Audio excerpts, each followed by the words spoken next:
بسم اللہ الرحمن الرحیم۔ محترم ناظرین، السلام علیکم۔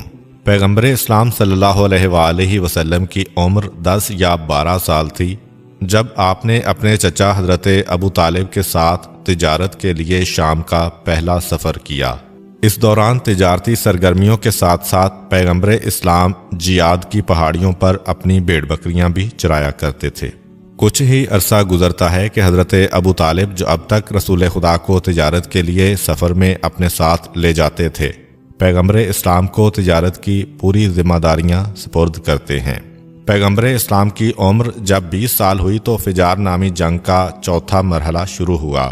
پہلی مرتبہ بدر بن معاشر غفاری نامی ایک مغرور شخص کے چیلنج پر بنی نصر کے ایک آدمی احمد بن مازن نے اس کی ٹانگ کو تلوار کے وار سے کاٹ دیا تھا اور دونوں کے قبیلوں میں جنگ چھڑ گئی تھی۔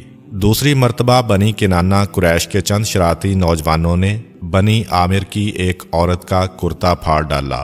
اس عورت کی پکار پر بنی عامر کے لوگوں نے جمع ہو کر بنی کنانہ کے ساتھ جنگ کی۔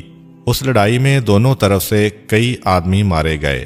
تیسری مرتبہ بنی جشم بن عامر کے ایک شخص کا بنی کنانہ کے ایک آدمی سے قرض کے لین دین پر جھگڑا ہوا اور یہ تنازع رفتہ رفتہ دونوں قبیلوں کے درمیان جنگ و جدل میں تبدیل ہو گیا۔ اس پر سبھی کا اتفاق ہے کہ جنگ فجار کے ان مرحلوں میں رسول خدا صلی اللہ علیہ وآلہ وسلم موجود نہیں تھے، اور جنگ فجار کا چوتھا مرحلہ اس طرح شروع ہوا کہ تجارت پیشہ قریش کے لیے حجاج و زائرین کی آمد ایک منافع بخش ذریعہ آمدن تھی، اس لیے انہوں نے مختلف مقامات پر تجارتی میلوں کا اہتمام کر رکھا تھا۔ ان میلوں میں جو لوگ سامان تجارت لاتے ان سے عشر یعنی 10واں حصہ بطور محصول درآمد وصول کیا جاتا تھا۔ ان تجارتی میلوں کے فروغ کے لیے انہوں نے حرام مہینوں کا نظام رائج کر رکھا تھا، یعنی ان مہینوں میں راہزنی، ڈکیتی، لوٹ مار، انتقام جوئی اور قتل و غارت گری وغیرہ کو حرام قرار دیا گیا تھا۔ وہ مہینے محرم، رجب، ذی القعدہ اور ذی الحج تھے۔ ان میں سے کسی بھی مہینے کی حرمت شکنی ہو جاتی تو اسے فجار یعنی ناجائز فعل سمجھا جاتا تھا۔ یہ جنگ بھی کیونکہ انہی حرام مہینوں میں لڑی گئی، اسی لیے اسے فجار کہا جاتا ہے۔ 37 قبل ہجرت اور 586 عیسوی کا زمانہ تھا۔ فجار کی لڑائی میں ایک طرف قبیلہ قریش اور بنی کنانہ تھے اور دوسری طرف بنو قیس اعلان اور بنو حوازن تھے۔ قریش اور کنانہ کا کمانڈر حرب بن امیہ تھا۔ مکے سے کچھ فاصلے پر عکاظ نام کا ایک علاقہ تھا۔ اس علاقے میں ہر سال ایک میلہ لگتا تھا اور سارے عرب کے قبیلے اپنی ساری دشمنی اور سارے اختلافات بلا کے یہاں پہ جمع ہوتے تھے۔ عکاظ کا میلہ جس مہینے میں لگایا جاتا تھا وہ مہینہ عرب کے نزدیک قابل احترام تھا۔ اس میں کوئی کسی سے جنگ نہیں کرتا تھا۔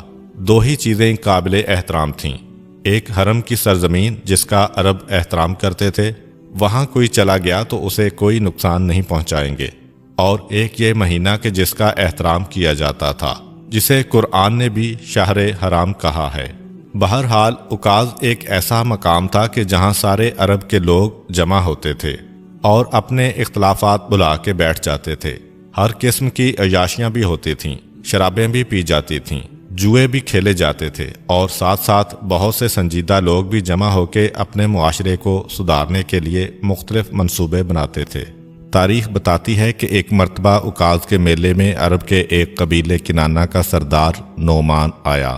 اس کا ایک غلام تھا جس کا نام تھا عروہ۔ نعمان نے اپنے غلام عروہ سے کہا کہ یہ جو اونٹ ہیں جن کو میں میلے میں لے کے آیا ہوں ان کو لے جاؤ، پانی پلاؤ اور کھیتوں میں چراؤ۔ چنانچہ عروہ اونٹوں کو لے کر چرانے کے لیے نکل گیا۔ قبیلہ بنو قیس کے لوگوں نے جب یہ دیکھا کہ عروہ اکیلا جانوروں کو چرا رہا ہے تو اس پر حملہ کر کے اسے قتل کر دیا۔